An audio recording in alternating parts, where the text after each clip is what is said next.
Hello and welcome to the Ideal Nutrition Podcast. My name is Aidan Muir and I'm here with my co-host Torwen Eerkens, and this is episode 244 where we are going to be doing a Q&A episode. I didn't write down which number it is. Do you know which number Q&A this is? Number 12. Number 12, yeah. Well, once again, we check the stats. People listen to these. We'll keep doing them. Easy content for us. So yeah, another Q&A. Cool. So we'll rapid fire through like we did last time and ask each other one question each. So I'm going to ask Aidan first. Would you recommend NAD plus supplements for over 40s?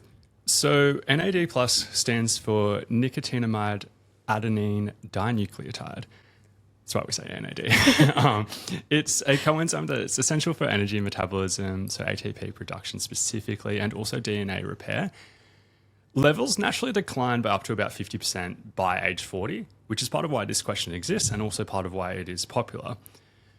Since NAD plus is not absorbed well by itself, most supplements that are marketed in this way contain precursors instead. Like if you actually Google NAD plus supplements, you'll find a lot that like the front label says NAD plus, but then you turn it over and it actually addresses this issue that I was talking about, and the ingredients aren't NAD plus itself. They're usually precursors, or sometimes they're precursors and that, just so it doesn't seem like misleading or anything like that. Animal studies look promising. Human studies are more limited. There's some small scale promising data around things like energy levels, insulin resistance, VO2 max, albeit it seems to be more so in amateurs than in elites, and also cognitive function. Those things sound promising. I still put it in the category of it's something that I don't actively recommend. And that's just partly based on the research in terms of if I lowered my bar, what I'll say is that low, there's a long list of supplements I'm going to be recommending. I just don't think the case is strong enough for me to go down that route. And there's a lot of other things I'd recommend first. But it also falls into the category of if somebody wants to take it, I wouldn't tell them not to take it because there's enough behind it for me to be like, I can see the logic there and it makes sense. My question for you then, Torwen, is should you be worried about water weight with creatine supplementation?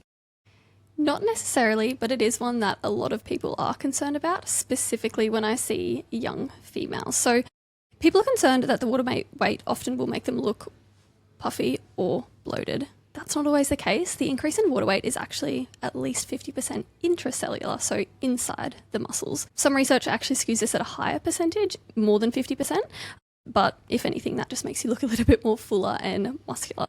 The thing with that is that it's worth noting that the intracellular water is something that is a signal that you're also increasing your muscle mass, which is the benefit of creatine. But it's complex in the aspect of whether the water retention is something that is an ongoing thing. So we see an increase in water weight in placebo, like in studies where we look at placebo versus people doing a loading phase. Often after that loading phase, they have an increase in water, like in weight, likely water weight, but after a period of maintenance, this goes back to practically non-existent or much smaller. So my advice there is if you're worried, maybe you're skipping the loading phase and just going to maintenance. And yes, it will take longer to increase your creatine stores, but you might not notice that acute increase in weight. Yeah, I do that with so many people as well, just because it just avoids that problem and you just get the benefits. It might take longer, but I don't think some people care about that, some people don't. If you care, do the loading phase. If you don't care, just do the lower dosage consistently for longer. Cool. So for Aidan then, what are your thoughts on dextrose? Someone said they need to eat more carbs, but I'm struggling to eat more calories. So I view dextrose kind of like sugar, and it's high GI, it's low in micronutrients. From a GI perspective, it comes in at about 100, which is the same as like straight up glucose. One of the reasons why it has a reputation / health halo to a certain degree in the fitness community is that it is digested super quickly, just like glucose is.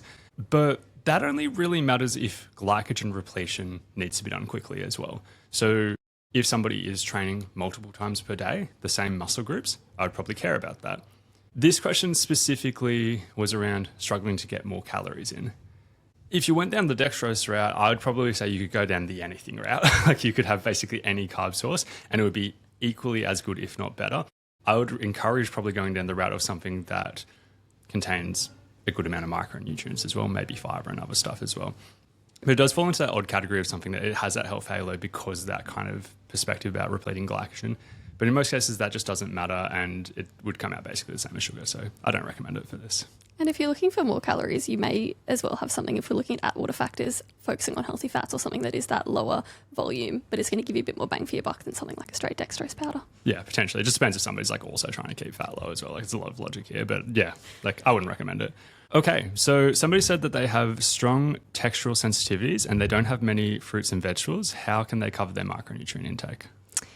Now, firstly, the first thing I would consider is, can we work around the textural sensitivity? So can we make fruit puree? Can we put veggies into like smoothies or sauces and blend it? Or can we do the opposite and roast things until they're crispy and crunchy? That would be my first line. Can we make the food work?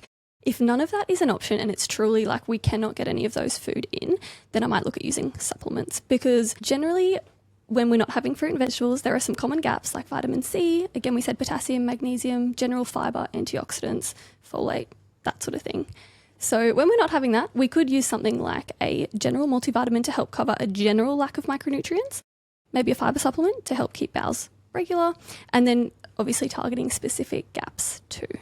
Yeah, I like that. I come across many clients in that situation. Like, I always get kind of excited if they're not doing a multivitamin. I'm like, yes, good and easy win here. Yeah. Yeah, I think so too. All right, so Aidan, is the RAVES model the gold standard for managing binge eating disorder? So it's definitely highly respected among dietitians. It's developed by Shane Jeffrey. I know Shane, not super well, but I was thinking about this being like, I know him well enough that I don't want to talk it up too highly, because like, if I was mates with anybody, I would never, if they developed a model, I'd never be like, oh no, it's so good. Like, he's still just a guy. But I also want to rip on it in case he heard it as well. But what it stands for, it's an acronym. So the R stands for regularity, so eating 5 to 6 times a day. A for adequacy, so meeting energy and nutrient needs. V for variety, so challenging good/bad food rules, but also just like having a various intake. E for eating socially, so reconnecting with others over food or just connecting in general. And S for spontaneity, so being flexible and intuitive with food.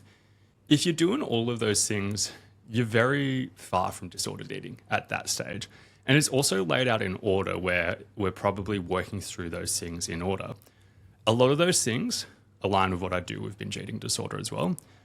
Another key thing is it's actually kind of rare, or very, very, very rare, to come across somebody who is doing all of those things and also binges. So it is a solid model and it ticks a lot of boxes. The reason why regularity and adequacy are placed first is they solve a lot of the biological urge to binge. Like, say somebody's restricting heaps, of course hunger is going to be upregulated and it increases the odds of this. The last three are more from the psychological side and moving somebody from disordered eating towards normal eating. There's a lot of things in there, but like it gets rid of the restriction side of things, so on and so forth. Obviously, it still requires psychological input on top of that. I think that's kind of assumed when the question is like, is this gold standard? It's like, yes, in conjunction with the psychological side. So like, on the one hand, it's just developed by one person and then refined over the years. I also can't really find any faults in it. And any faults I think you could find, Shane is very easily able to address them and go more in depth. Like, he does like full 2-day workshops on this. Like, what I've just described there took like a minute, but like he does like 2-day workshops. And when you hear him go like more in depth, like there's so many more things beyond just there. So I would say at this stage, I would call it the gold standard. Yeah, that's how I view it. Yeah, it's something that I think is useful to have as a guide, for sure. So what are your thoughts on PHGG supplementation? So PHGG stands for partially hydrolyzed guar gum.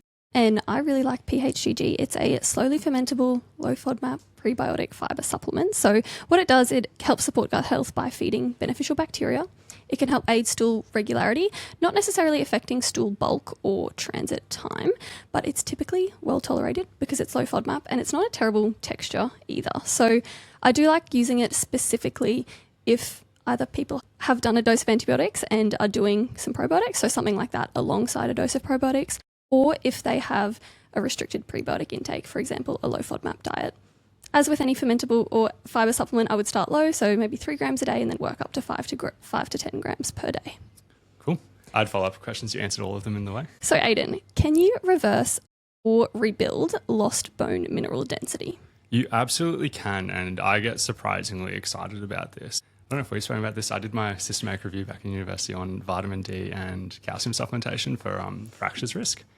I just kind of got pushed in that direction. But obviously, like, you spend like 6 weeks working on anything, it becomes interesting. So I don't know, I got interested in like bone mineral density from there. But now we have a DEXA business, so Ideal DEXA Clinic, and We see this all the time on DEXs. Like, we would obviously have a bit of a skewed sample size of people who are interested in their health, interested in activity and all of these kind of things. I would say it's more common for us to see people's bone mineral density increase between scans than it is to see it decrease. I think a lot of people see bone mineral density as this thing that kind of like peaks in your 20s and then drops for the rest of your life. That absolutely is not true. We see this all the time. What obviously matters is the exercise/stimulus. Like, you need something for your body to think that there is a reason that it needs to strengthen its bones. Protein intake matters because a large percentage of bone is made up of collagen, which is a form of protein. And then you've got those micronutrients. The classic one is calcium that everyone obviously knows about. Vitamin D as well, so we get that from the sun, or supplementation should you wish, or certain foods have it. Vitamin K2 is like slept on. So this is why there's a lot of supplements that are like calcium, vitamin D, vitamin K2. It's a tiny bit deeper than that because, without going too deep on it, but like there could be an increased risk in cardiovascular disease that some people point to vitamin D, probably more likely due to the calcium, and calcium potentially being stored in places it shouldn't be. Vitamin K2 could potentially offset that risk. But if we just looked at vitamin K2 supplementation in isolation and bone mineral density, we typically see an increase on average. Going back to that systematic review, that was something that was very common, that if you looked at people who actually took their supplements, bone mineral density tended to increase, and even more so obviously in the people with like low vitamin D, and then addressing that. And that was probably my first exposure to seeing like, oh, you literally change one variable and a lot of people's bone mineral density is increasing. What if we changed more? There's other nutrients, there's potassium, phosphorus, magnesium. And what I've often found is you just change like one key variable that people are like not doing super well, and we see improvements based on that. What if you got somebody and you improved everything?